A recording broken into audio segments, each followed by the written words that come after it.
I'm gonna make this a conclusion to what I just shared with you guys in relation to am I the problem and more drama with people who have been a part of After Prison Show. This is a conclusion to that.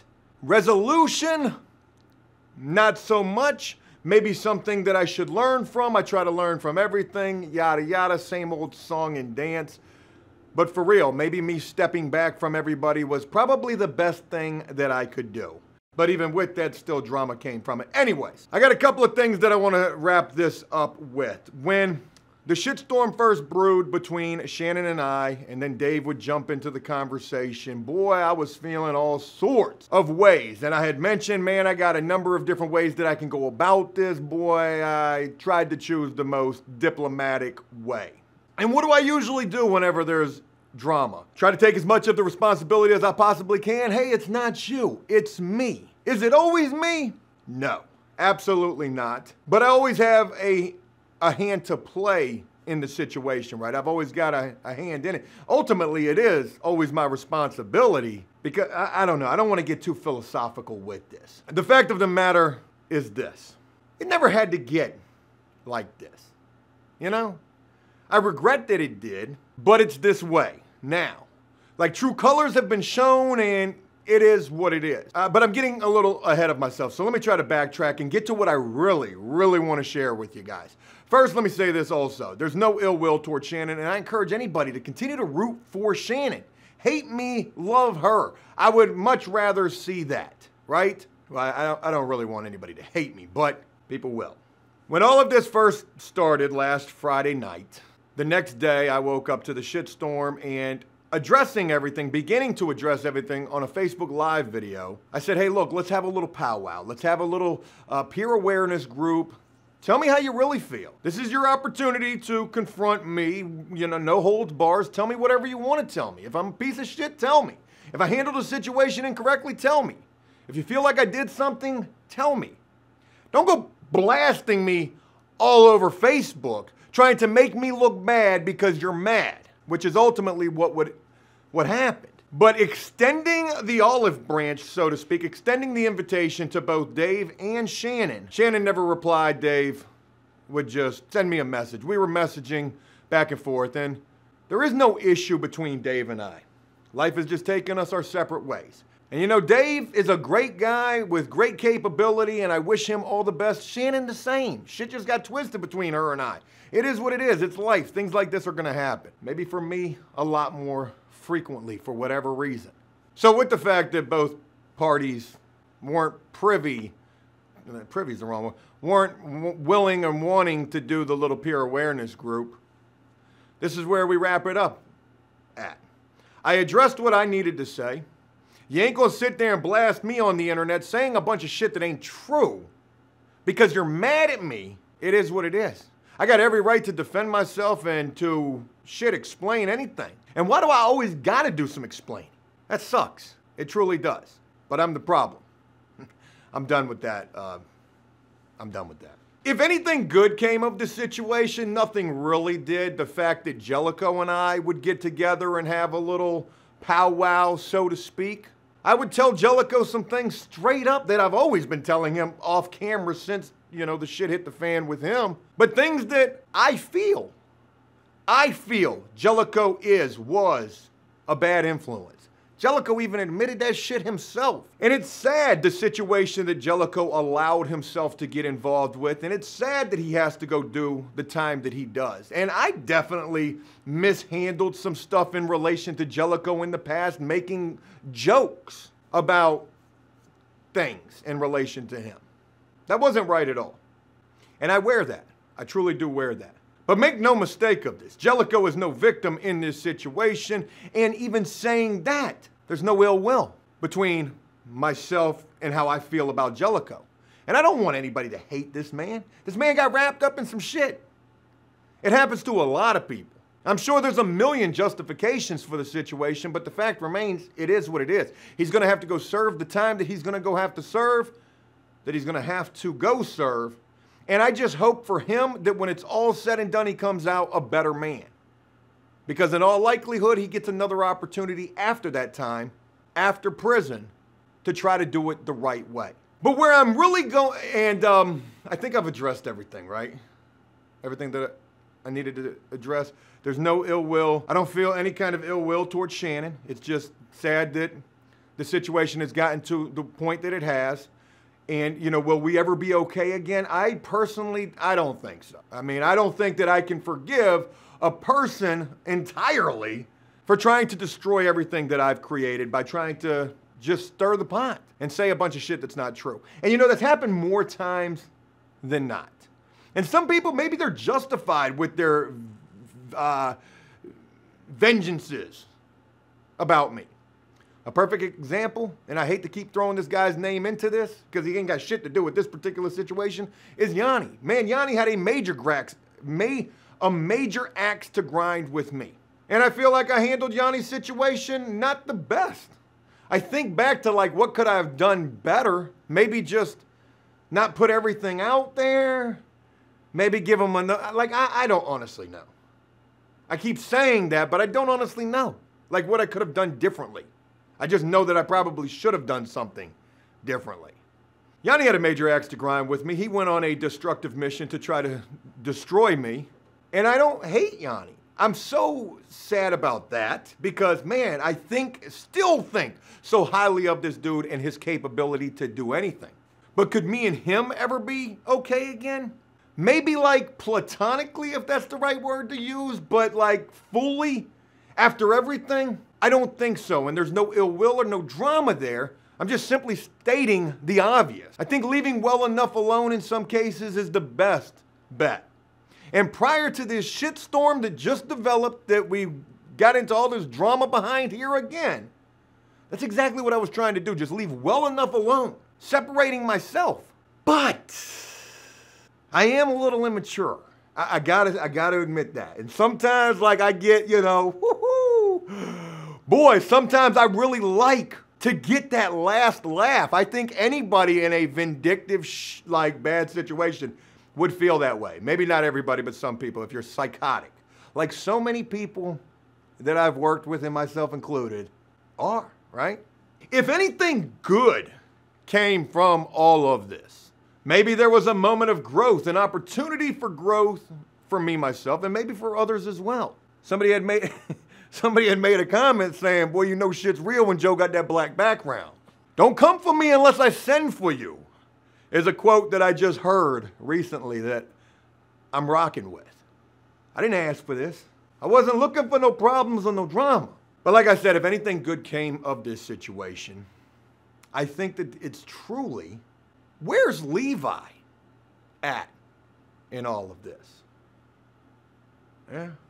You remember Levi, right? The guy that, you know, started AfterPrisonShow with me and then, well, it wasn't doing anything and we both went our separate ways and Levi went down and had him a little partying lifestyle down in some college area while Joe went working 16-hour days, grueling at a concrete plant, all the while continuing solo to work on AfterPrisonShow. And it was because of that solo determination AfterPrisonShow took off, and then Levi tried to come back, and I said, nah, Stick, we good.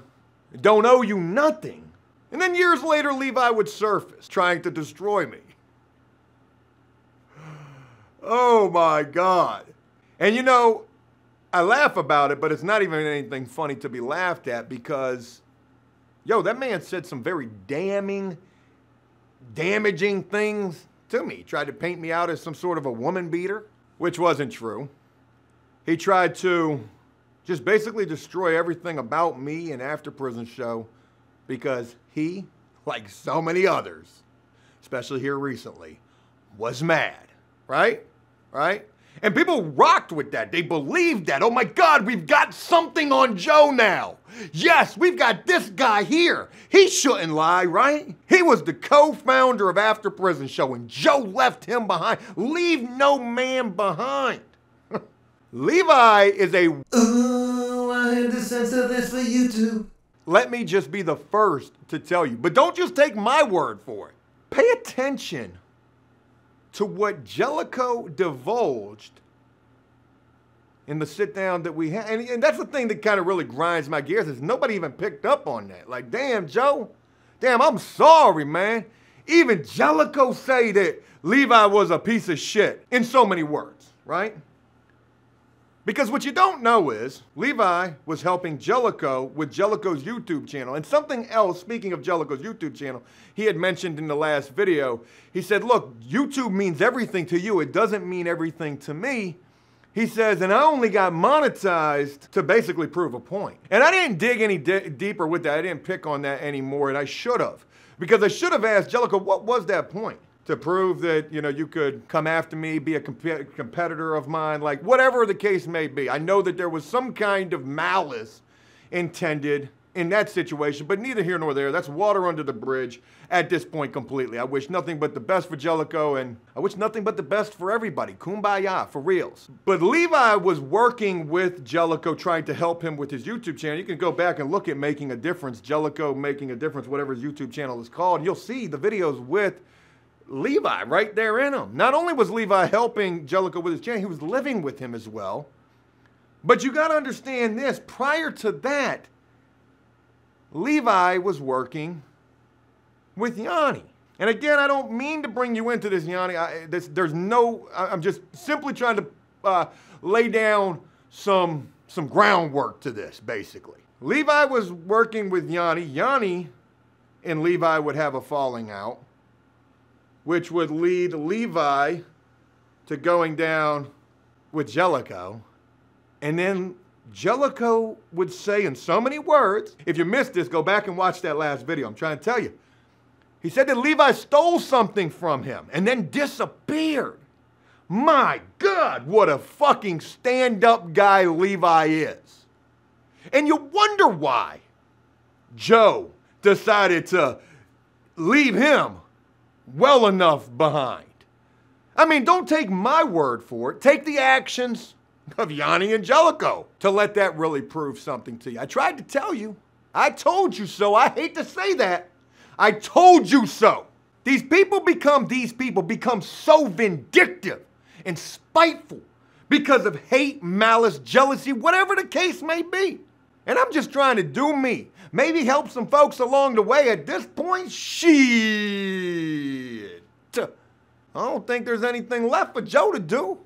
Oh, Joe, why don't you help people? Why don't you think I'm helping people? Don't you see what happens every time I do? I can't never do enough. Bitch, what you think I am, the lottery? And I get worked up about this particular part of this, right?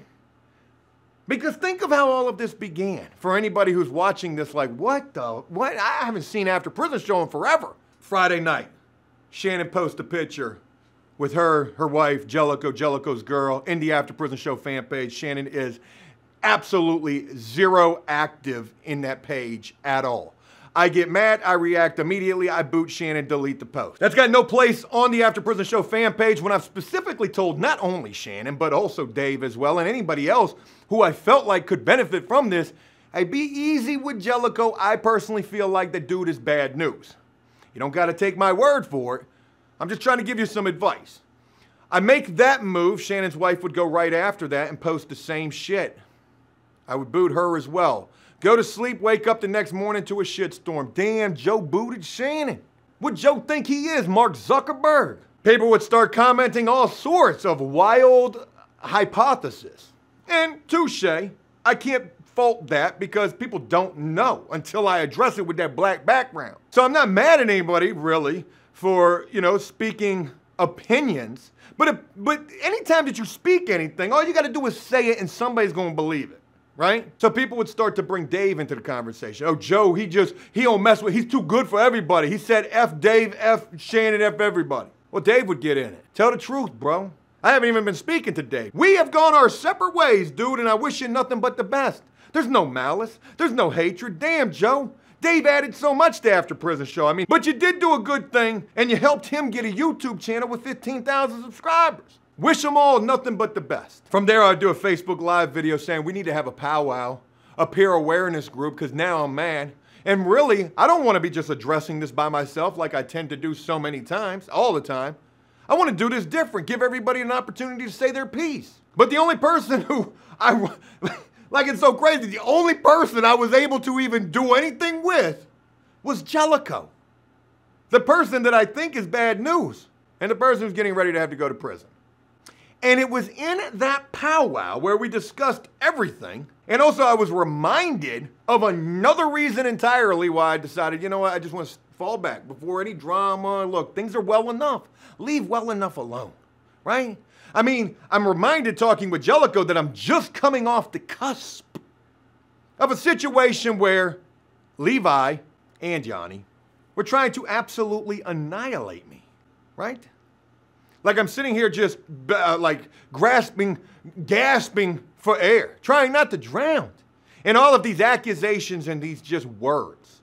Because again, all you got to do is say them. And isn't it just so nice to know that Rabbit's got the gun? I mean, when the Rabbit's got the... I don't know anything about Rabbit. Hope he's doing well. But it's all fun and games until the Rabbit's got the gun. I beat that Rabbit. And the gun, proverbially, just a little bit of substance to add to all of this, I guess. The things that were divulged and learned about Levi. Damn, Jellicoe gave you a place to stay. Gave you an opportunity to be a part of something. Something that you wanted to be a part of for so long. You tried to do it with Yanni, and Yanni got sick of your bullshit. And you know what? Shout out to Yanni. Me and him have actually spoken, and we are relatively okay. No malice or ill will that I feel for that guy. And I wish him nothing but the best. One of the most talented people that I know. But getting back to you, Levi. Jellicoe gave you an opportunity, a place to stay, a roof over your head, a couch to sleep on, videos to work on, the project that you so sought after to be a part of. The indirect, come at me, bro. And you stole from that man. And, you know, above everything, I wonder what did you steal? God. I'd love to be a fly on the wall to have that information. But I've got some ideas. I do. And now you've disappeared, right? Here today, gone tomorrow type of shit. Levi, where are you at? You know what I mean? Because I extend the opportunity to you as well, Levi. Come do the powwow with me, right? So that I can tell you straight to your face the type of such a great guy that you are, right? Oh, shoot, I just got a notification on my phone. Another jail visit just got accepted. This one's from Texas. I've got Washington State, Wisconsin, Idaho, Texas, and here in Virginia. Got a lot of those on the way. I'm gonna wrap this up on all of that. Sad that it turned out to be what it is. But no longer will Joe boo-hoo for me or, hey, look, I'm gonna wear it. It's me. If it's you, boy, I'm gonna tell you it's you. You're gonna wear that shoe. And I also won't do that unless I'm willing to extend you the invitation to splain yourself. At this point, until we find Levi, the drama has closed the curtain. I've got other things that I need to share with you. A former guest of After Prison Show who just got their boots smoked. Folks, that video is ready. Potentially the next video you're getting ready to see from me. Whether you rock with me or you don't, I can't make everyone a fan. I can't make you feel one way or another, and trust me, I am a realist. I understand that there has been too much. And when it's all said and done, and I'm making that final video, whenever that final video is, I'm gonna let you know that it wasn't me that killed After Prison Show. It was you, not the viewers, but the people who came after me out of malice, spite, jealousy, and just pure T vindictiveness. If I could give any advice, I'll save that for the final video. Any advice to another YouTuber, don't work with nobody else. Only concern yourself with yourself. I gotta wrap this up, folks. That's it, it's over with. I wish nothing but the best for Shannon and for everybody else, for Dave, for Jellicoe. For you too, Levi. Oh, boy, you a thief, boy, you a thief. Oh, and I'm laughing so hard at this shit, like, yes. Thanks for taking the time, and just know, it ain't over yet. Maybe it won't ever be over. I've weathered every storm. And I don't say that to be, like, spiteful or anything. It's sad that I've had to weather all this shit. But just know, I'm still in this. Still motivated and driven to see what we got left in the tank. Yeah. I think we still got like a quarter tank left. And we can get a lot of places with a quarter tank of gas if we're driving a Prius and not my truck. So we'll see. Have a great one, and I'll talk with you guys again real soon.